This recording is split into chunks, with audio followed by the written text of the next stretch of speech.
Económica. Él ha participado en el 14º Congreso Nacional de Estudiantes de Economía y ha quedado primer puesto en el área de planes de negocio, ¿no?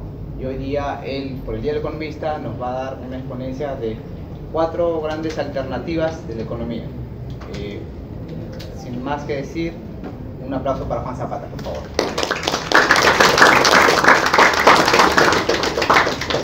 Hoy día veo caras nuevas, no sé si nos están visitando de alguna universidad.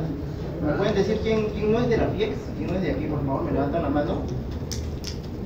Una buena cantidad de personas. Le damos un aplauso a nuestros visitantes, por favor.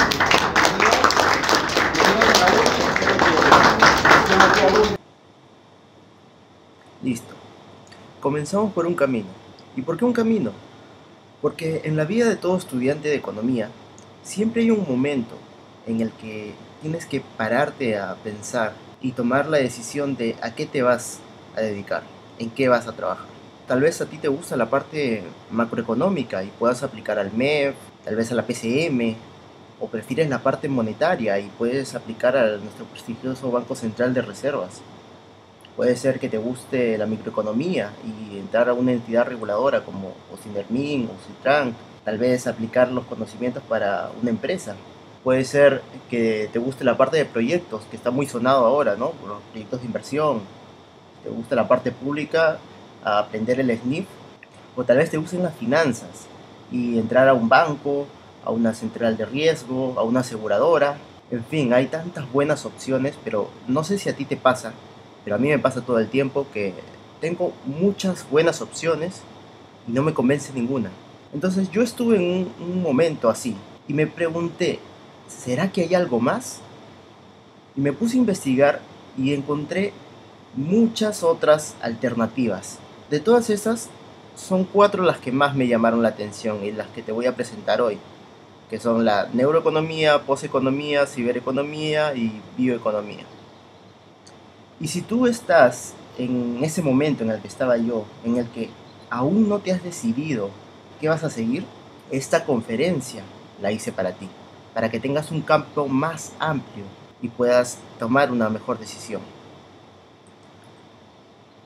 Comenzamos con la neuroeconomía. ¿Qué pasa con la neuroeconomía? Primero tenemos que hablar sobre las neurociencias. ¿Y qué son las neurociencias? Resulta que hace mucho tiempo, cuando uno quería estudiar el cerebro, tenía que esperar a que las personas mueran, abrirles la cabeza, sacarles el cerebro y ver qué tenían en el cerebro, ¿no? De acuerdo a cómo había sido su vida, desarrollaba de diferente forma su cerebro. Es decir, se estudiaba el cerebro post-muerte. La ciencia ha aumentado tanto que hoy día es posible estudiar el cerebro en vida. Podemos saber cómo reacciona el cerebro de las personas ante diferentes situaciones. Y cuando esto salió a la luz, aparecieron un montón de neurociencias, como el neuromarketing, neuroaprendizaje, neuroenseñanza, neuroliderazgo, neuroadministración y nuestra hoy famosa neuroeconomía. Pero si hablamos de neuroeconomía tenemos que hablar de Daniel Kahneman. Este señor es un psicólogo que ganó el Premio Nobel de Economía en el 2002 por refutar este principio económico que todos tenemos claro, el que nos dice que el hombre es racional, utiliza todos sus recursos para alcanzar su máximo beneficio.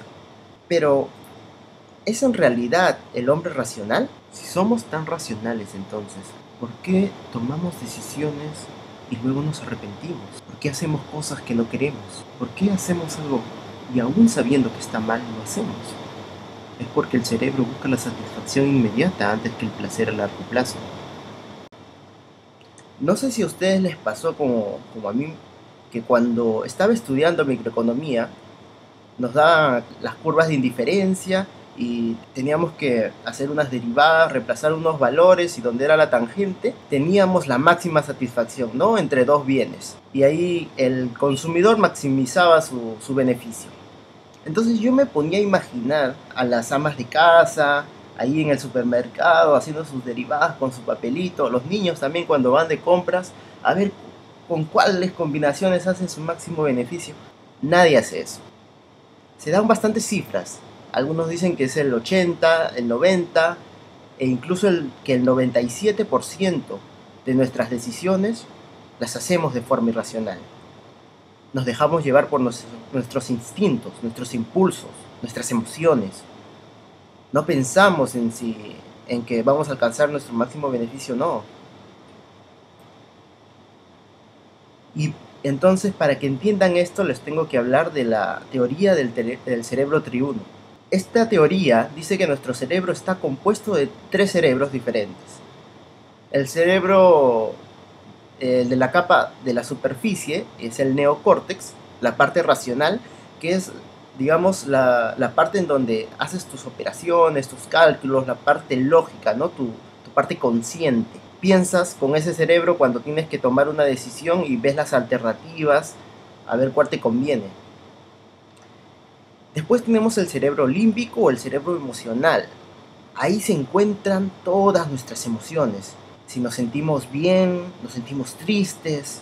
Y este cerebro límbico es más fuerte que el neocórtex. Es decir, que si tenemos que tomar una decisión que nos conviene contra otra que nos hace sentir bien, vamos a tomar esa que nos hace sentir bien, porque las emociones priman a la razón. Y hay otro cerebro aún más profundo, que es el cerebro reptiliano o el instintivo. Ahí se encuentran nuestros instintos más profundos, nuestras pasiones. Es decir, que si llegara a haber una decisión que afecte a este cerebro reptiliano, nosotros no lo pensaríamos más y simplemente actuaríamos. Nos dejaríamos llevar por nuestros impulsos.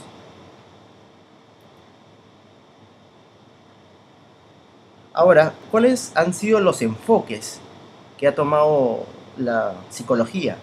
Son el conductista, el cognitivo y ahora el neuro.